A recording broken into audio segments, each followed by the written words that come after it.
រយបន្ទុក800ហើយនឹង2000អញ្ចឹងតម្លៃវាមាន5000 20000និង50000អញ្ចឹងបងប្អូនទាំងអស់គ្នាអាច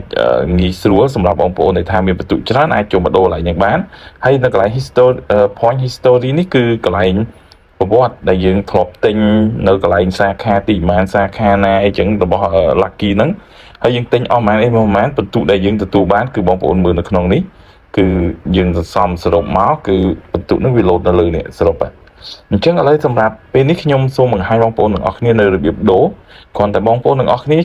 យប្រកាសថាបន្ទុកបងប្អូនទាំងអស់គ្នាអាចគ្រប់ដូរនៅក្នុងនេះអញ្ចឹងខ្ញុំអានេះ250អញ្ចឹងបងនេះតែ200ទេអញ្ចឹងខ្ញុំអាចដូរយក5000បានក៏យើងចុចពីលើវាមកអញ្ចឹងបងប្អូនគ្រាន់តែចុចកន្លែងនេះមកគឺវាអាចបដូរយកបានហើយឥឡូវខ្ញុំចុចតោះមកបងប្អូនដាក់ use now មកបងប្អូនទាំងអស់គ្នាបាទអញ្ចឹងគ្រាន់តែបងប្អូនទាំងអស់គ្នាចុចតែប៉ុណ្្នឹងមកហើយបងប្អូនទាំងអស់គ្នា